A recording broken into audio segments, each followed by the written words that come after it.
عليكم ورحمة الله وبركاته.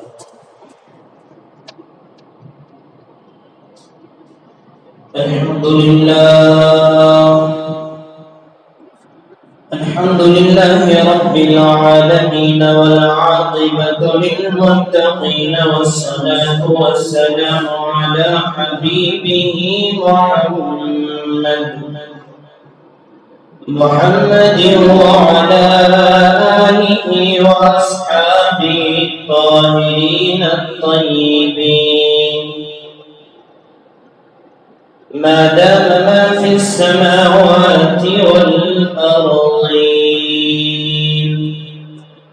ومن تبعهم بإحسان إلى يوم الدين نحمده ونصلي على رسوله النبي الكريم أما بعد فأعوذ بالله من الشيطان الرجيم بسم الله الرحمن الرحيم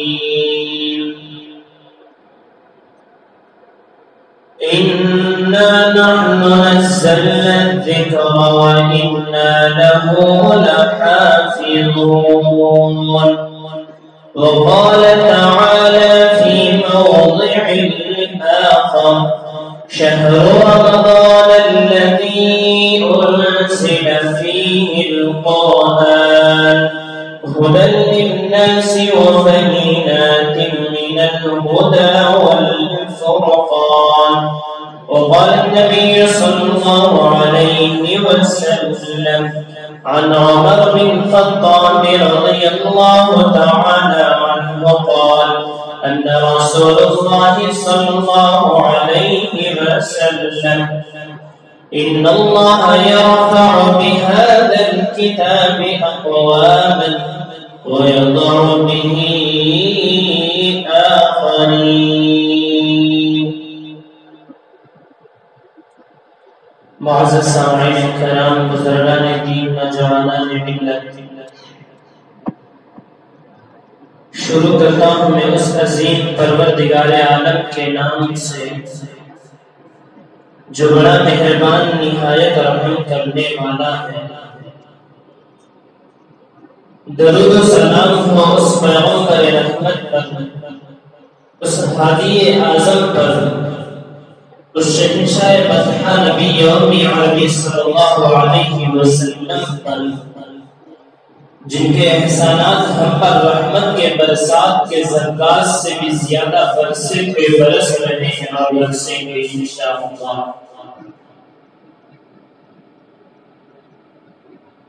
عزیزان محترم، شاعر کہتا ہے مسلمانوں اٹھو قرآن کی دعوت کو پھیلاؤ، مسلمانوں اٹھو قرآن کی دعوت کو پھیلاؤ، جہاں میں بے امان کو عافیت کے راز سمجھاؤ. زمانہ آج بھی قرآن ہی سے فیض پائے گا، زمانہ آج بھی قرآن ہی سے فیض پائے گا، مٹے گی ظلمت شب اور سورج جگمگائے گا. اور شاعر کہتا ہے نہ بدلا ہے نہ بدلے گا، زمانہ لاگ بدلا ہے. نہ بدلا ہے نہ بدلے گا، زمانہ لاگ بدلا ہے. ہزاروں آ گئے رضوی، قرآن نہ بدلا تھا نہ بدلا ہے. تو عزیزان محترم، آپ ان اشعار سے معلوم کر لیے ہوں گے کہ آج کا عنوان کیا ہے.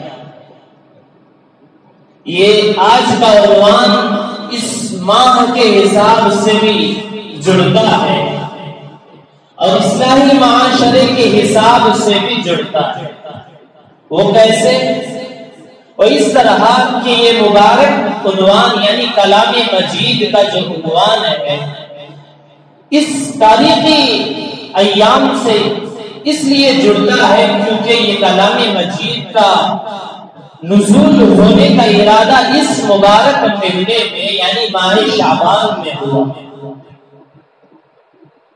یعنی کلام مجید نزول کرنے کا فیصلہ جو اللہ تعالیٰ نے کیا تو وہ اس مہینے میں کر کے ہے، اور جو اس کے پڑوسی مہینہ ہے رمضان، اس مہینے میں اللہ تعالیٰ نے قرآن کو نازل فرمایا۔ جس طرح میں نے خطبے کے دوران کلام مجید کی آیت پڑھی تھی، شہر رمضان، یہ وہ مبارک مہینہ ہے الذی انزل فیہ القرآن، کہ جس میں نازل ہوا کلام مجید یعنی اللہ کا کلام۔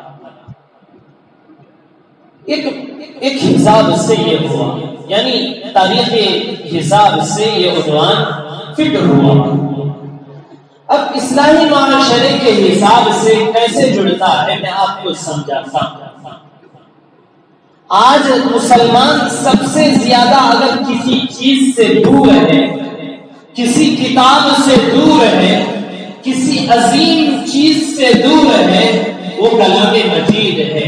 بندوں کو جو وہ بھٹکے ہوئے ہیں، جو چھوڑے ہوئے ہیں، ان کو اس کی جانب بلانا یہ اصلاحی معاشرہ ہے۔ تو قرآن سے بندے بہت دور ہو گئے ہیں، ان کو قرآن کریم کی دعوت دینے کا ایک عنوان یہاں جمع ہوتا ہے، اس لیے یہ اصلاحی معاشرے کا بیان بھی ہوا۔ تو عزیزان محترم، میں آپ کو بتاتا چلوں، الحمدللہ اس مسجد کے اندر جب سے میں یہاں بیان کر رہا ہوں 3-4 مرتبہ کلام مجید کے عنوان کو بتاتا ہوں۔ ایک کلام مجید کیا چیز ہے اس عنوان پر بتایا، دوسرا کلام مجید کا مقصد نزول کیا ہے اس عنوان پر بتایا۔ اب کلام مجید کی حفاظت اللہ تبارک و تعالیٰ کس انداز سے کرتا ہے، 4 چیزوں سے کرتا ہے، وہ کن کن احباب سے کرتا ہے، وہ آج کا عنوان ہے۔ عزیزان محترم، میں پہلے بتلا دوں کہ ایک دستور ہے دنیا کا، اگر کوئی آدمی اپنی قیمتی چیز کو رکھ کر چھوڑ دیتا ہے، اس کی فکر نہیں کرتا ہے، تو اس کے مدعی پیدا ہوتے ہیں، اس کا دعویٰ کرنے والے پیدا ہوتے ہیں کہ یہ چیز میری ہے۔ مثلا میں کوئی اور چیز دینے کی ضرورت نہیں، ایگزامپل انہی شریعت کے اندر کی چیزوں کو دیتا ہوں۔ بابری مسجد ہم سے کیوں چھینی گئی؟ اسی بنا پر کہ ہم نے اس مسجد کو تالا لگا کر بند کر دیا تھا، اس میں نمازیں نہیں پڑھتے، ہم نے چھوڑا، کسی اور دعویٰ کرنے والا پیدا ہوا اور وہ اس نے کہا کہ یہ ہماری جگہ ہے۔ سمجھ میں آئی بات؟ اب دوسرا یہ راستہ ہوا، دوسرا ایک مثال دیتا ہوں کہ ہم نے کلام مجید سے اتنا دور ہو گئے کہ دوسرے مذہب کے لوگ نہیں، اپنے مذہب کے لوگ قرآن کی 26 آیتوں کو نکالنے کا سپریم کورٹ سے وہاں درخواست دے رہے ہیں۔ کیوں؟ ہم نے کلام مجید سے اتنا دور ہوئے کہ وہ جانتا ہے کہ آپ مسلمان کچھ بھی نہیں کر سکتا۔ تو عزیزان محترم، جب تک نعمت پاس ہے قدر کرو، اللہ تعالیٰ وہ چیز ہمارے پاس برقرار رکھے گا۔ جب نعمت ہاتھ سے چلے گئی تو ہاتھ ملنا ہے، پھر وہ نعمت نہیں مل سکتی۔ قیامت کے قریب اللہ تعالیٰ مسجدوں کو اٹھائے گا تو اس وقت یہ الگ بات ہے کہ وہ جگہ آج بھی مسجد ہے، کل بھی مسجد تھی، قیامت کے صبح تک وہ مسجد ہی رہے گی، لیکن کلام مجید ہم سے ایک دن اٹھا لیا جائے گا، لیکن ہمیں پڑھنے کا اس وقت موقع نہیں مل سکتا۔ اللہ تعالیٰ یہ کلام مجید کو نازل ہی اس لیے کیا تھا کہ تاکہ بندے اس سے رہنمائی حاصل کریں، سیدھے راستے پر چلیں، کلام مجید کے بتائے ہوئے راستے پر چلیں، لیکن ہمیں اسے یوں بن کر کے رکھ دیا کہ وہ ہماری کتاب ہے ہی نہیں۔ تو عزیزان محترم، اللہ تبارک و تعالیٰ سے دعا کریں کہ اللہ تبارک و تعالیٰ مجھے اور آپ کو کلام مجید کی تلاوت کرنے کی توفیق عطا فرمائیں، کلام مجید پڑھتے رہنے کی توفیق عطا فرمائیں، اسے سمجھنے کی، اس پر عمل کرنے کی اللہ توفیق عطا فرمائیں۔ بہرحال عزیزان محترم، اللہ تعالیٰ کلام مجید کو 4 طرح سے حفاظت کرتا ہے۔ یہ میرے استاد محترم استاد الفقہ و استاد الاساتذہ حضرت مولانا قمر الدین صاحب قاسمی دامت برکاتہ محترم مدرسہ معدن العلوم مالین بڑی، انہوں نے یہ الفاظ کہہ کر ہیں۔ دعا کریں کہ اللہ تبارک و تعالی حضرت کی صحت میں برکت عطا فرمائے، حضرت کو تندرستی عطا فرمائے، حضرت کا سایہ سارے عالم پر قادر قائم فرمائے۔ تو عزیزان محترم، حضرت فرماتے ہیں کہ کلام مجید کو اللہ تبارک و تعالی 4 انداز سے اس کی حفاظت کرتا ہے۔ پہلا انداز کلام مجید کے ورڈوں کو، اس کے لفظوں کو، اس کے گرامر کو معصوم بچوں کے، نونہال بچوں کے، مستقبل کے جو روشن ستارے ہیں ان بچوں کی زبان سے کرواتا ہے۔ واللہ وہ بچے نہیں جانتے کہ اس کا معنی کیا ہے، ساری کتاب پڑھ لیتے ہیں لیکن ترجمہ بچے نہیں جانتے۔ جو مدرسے میں پڑھتے ہیں بچے، ان سے آپ جا کر پوچھو کہ تختی نمبر 3 کے مشق سناؤ، بچہ فوراً پڑھنے کے لیے تیار ہو جائے گا، سنانے کے لیے تیار ہو جائے گا۔ درسا ودعا ابدا کسبا ابلی ردیفہ حمیدہ شہیدہ، لیکن اب اس کے بعد اس بچے سے پوچھ کا ترجمہ کیا ہے، بچے کو معلوم نہیں رہتا۔ اللہ تعالیٰ چاہتا ہے کہ بچے کے ذریعے سے اسے رٹا کر اسے محفوظ کرو۔ قیامت کے صبح تک یہ معصوم بچے رٹتے ہیں، کلام مجید کے آیتوں کو رٹتے ہیں، ناظرہ میں رٹتے ہیں، تو اللہ تعالیٰ ان بچوں سے یہی چاہتا ہے کہ وہ رٹیں اور اسے یاد رکھیں۔ حفظ کرنے والا بچہ بھی رٹتا ہے، اس کا ترجمہ نہیں جانتا۔ تو الفاظ کی حفاظت اللہ تبارک و تعالی بچوں کے سینوں میں اسے رٹا کر محفوظ کر کے اللہ تعالیٰ کلام مجید کی آیتوں کی حفاظت کرتا ہے۔ اب اس کے ترجمے کی، جب بچہ حافظ ہوتا ہے، ناظرہ اور حفظ دونوں پڑھ کر جب فارغ ہوتا ہے تو اس کے بعد اسے فارسی جماعت میں داخلہ لینا پڑتا ہے، اور وہاں سے لے کر بچہ ہفتوں تک کلام مجید کے ترجمے کو سیکھتا ہے، احادیث کو سیکھتا ہے، مسائل کو سیکھتا ہے۔ وہاں بچے کو سمجھایا جاتا ہے فعل فعل فعلوا، فعل کیا وہ ایک مرد، فعل کیے وہ 2 مرد، فعلوا کیے وہ سب مرد، یعنی ترجمہ سمجھایا جاتا ہے۔ جب بچہ ناظرہ سے لے کر حفظ مکمل قرآن یاد کرتا ہے تو وہ ترجمہ نہیں جانتا۔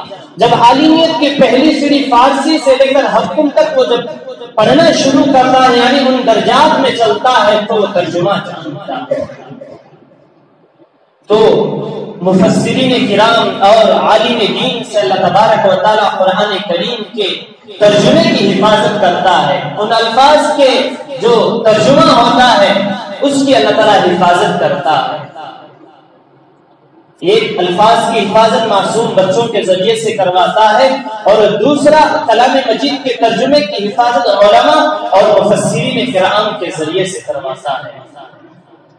اب تیسری حفاظت اللہ تعالیٰ کلام مجید کے زبر، زیر، پیش اور کھڑا زبر، ان کی مدوں کی رعایت، ان تمام چیزوں کی حفاظت اللہ تبارک و تعالیٰ قراء اکرام کے ذریعے سے کرتا ہے کہ مد کو کتنی مقدار کھینچی جائے، زبر کو کیسے پڑھا جائے، زیر کو کیسے پڑھا جائے، الف مدہ کو کیسے پڑھا جائے۔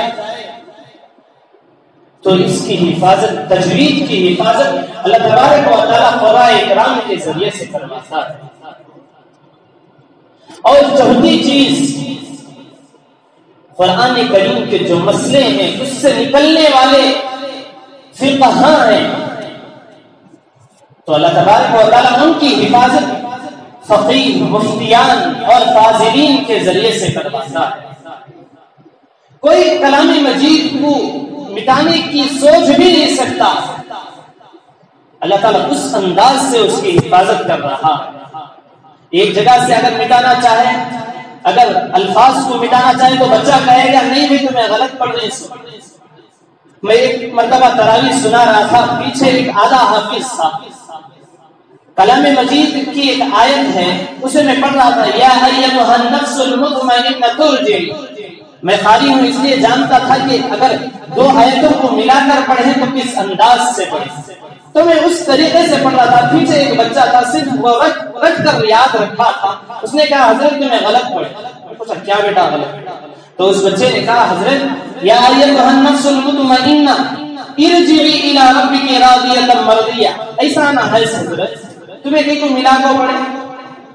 تو عزیزان محترم، ایک معصوم بچہ ایک استاد سے کرا ہے، کیوں عوام سے نہیں کہہ سکتا؟ تو اللہ تعالیٰ بچوں کے ذریعے سے قرآن کے الفاظ کی حفاظت کرواتا ہے۔ تو بہرحال عزیزان محترم، تو اللہ تعالیٰ چاروں طرف سے قرآن کی حفاظت کر رہا ہے۔ یہ پیپروں کی شکلوں میں جو ہے ہاں قرآن ہے، لیکن اصل قرآن اللہ تبارک و تعالیٰ نے سینہ بسینہ آخری نسل تک پہنچائے گا۔ آپ واقعہ جانتے ہیں کہ اللہ کے نبی سے جب جبرائیل نے کہا پڑھو، تو اللہ کے نبی کہا میں انا امی میں، یعنی پڑھا لکھا ہوا نہیں ہوں، ان پڑھ ہوں۔ تو حضرت جبرائیل کیا کیے؟ اللہ کے نبی صلی اللہ علیہ وسلم کو سینے سے لپٹ کر دبانے لگے، تو اس کے بعد اللہ کے نبی کی زبان سے نکلے اقرأ بسم ربک الذی خلق خلق الانسان من علق اقرأ وربک الاکرم الذی علم بالقلم۔ تو وہاں سے سینہ بسینہ اللہ کے نبی سے صحابہ، صحابہ سے تابعین، تابعین سے تبع تابعین، تبع تابعین سے اولیاء اللہ، پھر ان سے بزرگان دین، اس کے بعد علماء اکرام، اس کے بعد ایسے ہی ہمارے تک پہنچا ہے، اور انشاءاللہ العزیز قیامت کے صبح تک کلام پہنچے گا، اسے کوئی مٹا نہیں سکتا۔ عزیزان محترم، وقت ختم ہو چکا ہے، میں انہی بے جوڑ باتوں پر اپنی زبان کو لگام دیتا ہوں، اپنے عنوان کو ختم کرتا ہوں۔ دعا کرتا ہوں کہ اللہ تبارک و تعالی ہم تمام کو قرآن پڑھنے کی، اسے سمجھنے کی، اسے سیکھنے کی اور اس پر ساری زندگی عمل کرنے کی اللہ تعالیٰ مجھے اور آپ کو توفیق عطا فرمائے۔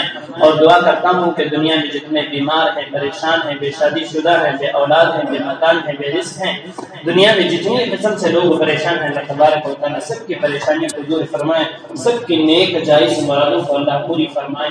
آنے والے مبارک مہینے کی ہمیں قدر کرنے کی توفیق عطا فرمائے، اس کے خیر سے سارے عالم کو مالا مال فرمائے، اور ہمارے